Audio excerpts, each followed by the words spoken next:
Yeah, I've set the t-shirt to dark mode, which means it's time to go full throttle into the danger zone. No more granny shifting.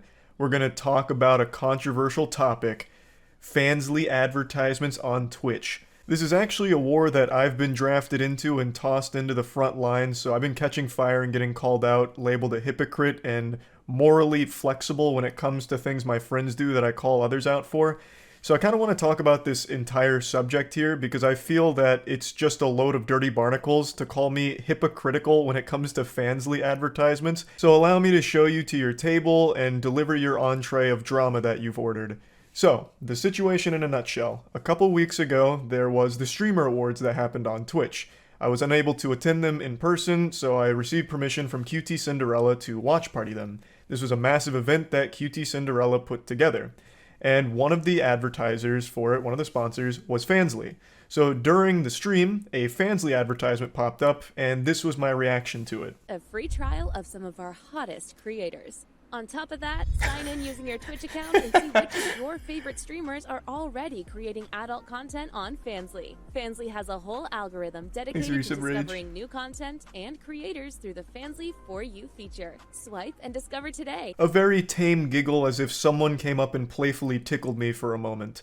And people were upset because I didn't start spitting and shitting, taking up arms about how disgusting it was that Fansly was being advertised on this broadcast here. Reason being is because prior I had made a video talking about a couple of things. One of them was Aiden Ross when he showed porn to his audience.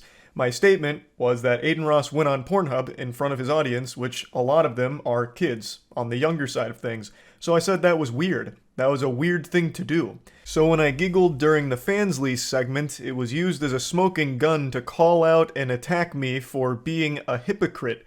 Because it's the same principle. Fansly was just shown on stream to an audience that undoubtedly had kids watching. How is that any different than Aiden Ross going on Pornhub? Charlie is a fucking hypocrite. He called it out for Aiden Ross, but doesn't do it when it's his friend QT Cinderella. When I first heard this argument, I thought it was just a bunch of fish paste. I thought it was being used satirically, because it didn't even compute that people would try to compare these two things. Going on an actual legitimate Pornhub out of nowhere in front of your audience and just having porn, real porn being played, versus an advertisement which does lead to porn, but the advertisement itself has more clothes on than a lot of things that are already freely broadcast on Twitch that are easily accessible. I didn't think these two things deserved to be on the same playing field, but that's where I was wrong. I clearly failed the CAPTCHA here and was labeled a bot because a lot of people do view these in the same category, in the same wheelhouse.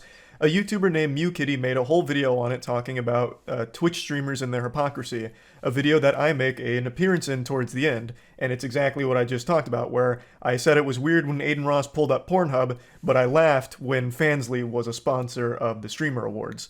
And not long after her video, Scott Schaefer made content covering the same topic, where, once again, the Hunger Games Mockingjay Part 1 superstar Charles White comes into the frame once again with another banger cameo. And the argument is the same.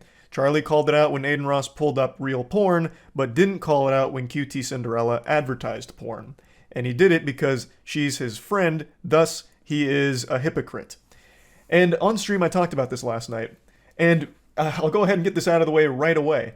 During that stream, and in the exact same video MewKitty has posted on one of her channels, I outright say both are bad. It's pretty clear from reading her comments, not like her personal comments, but like the audience comments, that the majority of the people didn't even watch the full statement. Which isn't her fault, and I even don't blame the audience, because right now, the human race is being plagued by brain rot, parasite, short-form content, which has ruined the attention span of people.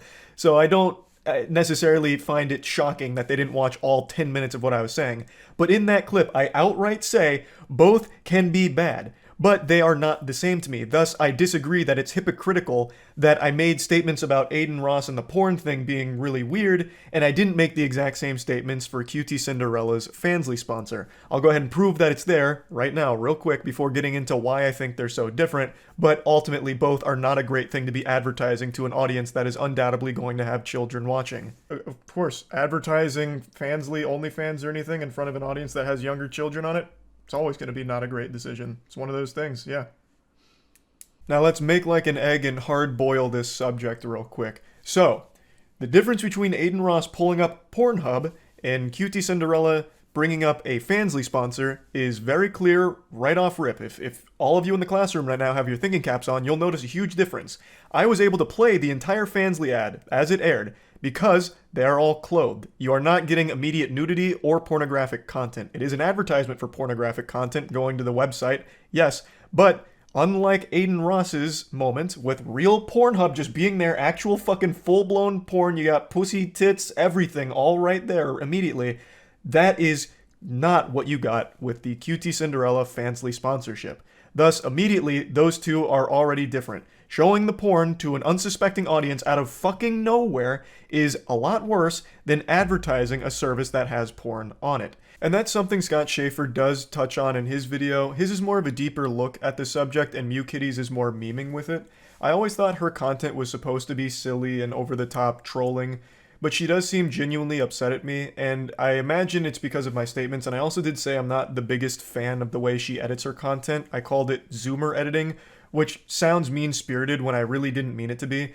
She edits her videos like very chaotic, on purpose, where it's a lot of sound effects, like a fucking gong being hit pretty often, or like really loud blasting music pretty often, and that's just never been my cup of tea. But I never meant it as an insult on her honor. It's just not something that I'm personally a huge fan of, the same way that she doesn't like my content. I didn't mean it to be mean, and I apologize that it may have come across that way. I certainly didn't mean it to. But the whole point of me mentioning this right now is I do want to say that Scott Schaefer did also talk about the difference between playing porn versus advertising the Fansly. He did touch on that. Last night I made the comparison that the Fansly ad actually had more clothing on the people in it than what you would already find on Twitch right now in the hot tubs category, where it is bikinis and very, very revealing clothing. And that is a category that Twitch itself advertises. If you go to Twitch when you're not logged in, a lot of the recommended channels are hot tub streams, so Twitch itself does peddle content that is clearly sexually charged. My point with this statement was to draw the immediate comparison that this Fansly advertisement wasn't immediately exposing young viewers to sexually explicit material, and it's even more easily accessible for them on Twitch already by just going to the category right next to the fucking Just Chatting one. That was the whole point of that. That's something XQC didn't quite understand, calling me wrong, saying that there's not a bleached butthole right away or something on hot tubs category, thus checkmate. It's me with the scholars mate.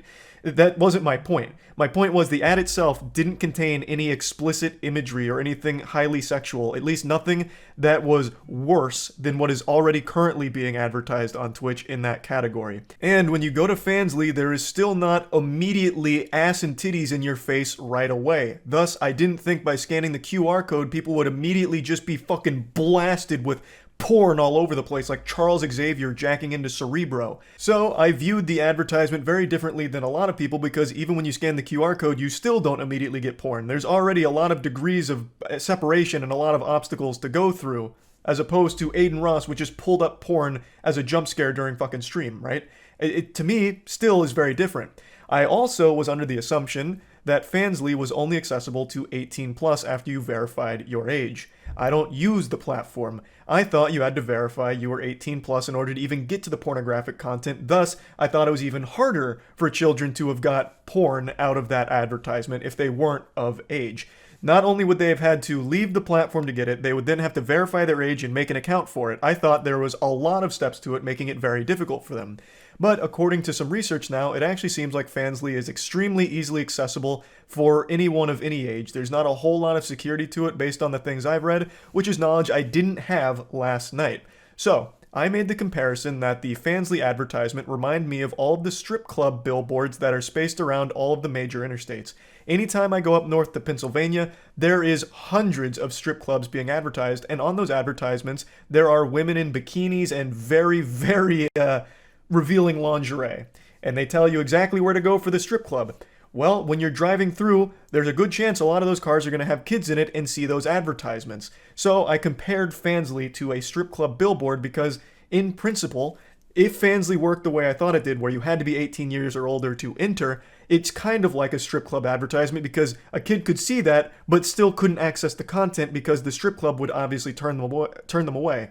Ideally, assuming you're not going to some kind of fucking shady, corrupt strip club. And I thought Fansly was the same way.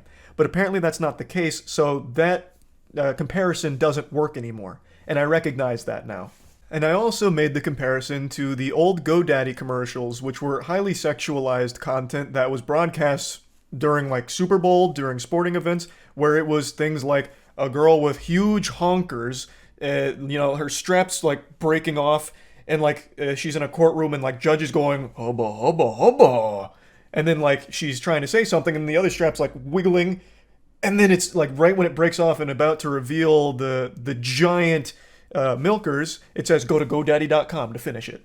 And I wasn't really making a big point out of that. I just wanted to point out that, man, it really does feel like the early 2000s again with a lot of the internet arguments we get into these days. It's shit we've had for years. History really does kind of repeat itself. Because I do still think that's a pretty fair comparison. That's fundamentally like the same thing. The argument back then was, think of the children. They were watching this sport, and then all of a sudden, sexual content advertisement. So that's all I was really saying with that one. But yeah, in closing, I feel like there is no real good faith argument to be made that I'm hypocritical because I called Aiden Ross pulling up Pornhub weird and didn't immediately start calling out how weird it was for Fansly to be a sponsor of the Streamer Awards. I feel like the two aren't really comparable. Blasting porn, real porn, immediately to your audience out of nowhere, no warning, and right in their face, just on stream, is completely different than an advertisement to a platform which does have porn, but a lot of things that they'd have to do in order to access it. Granted, I've now learned that it's easier than I thought it was. I still think the two are drastically different. So I still just don't think it's hypocritical. As I've said, neither one of them is great. I don't think either one of them is an amazing thing to do, but they are just not the same, and it's really fucking silly to pretend that they are. They are very different. And that's about it, really. Just wanted to talk about it. See ya.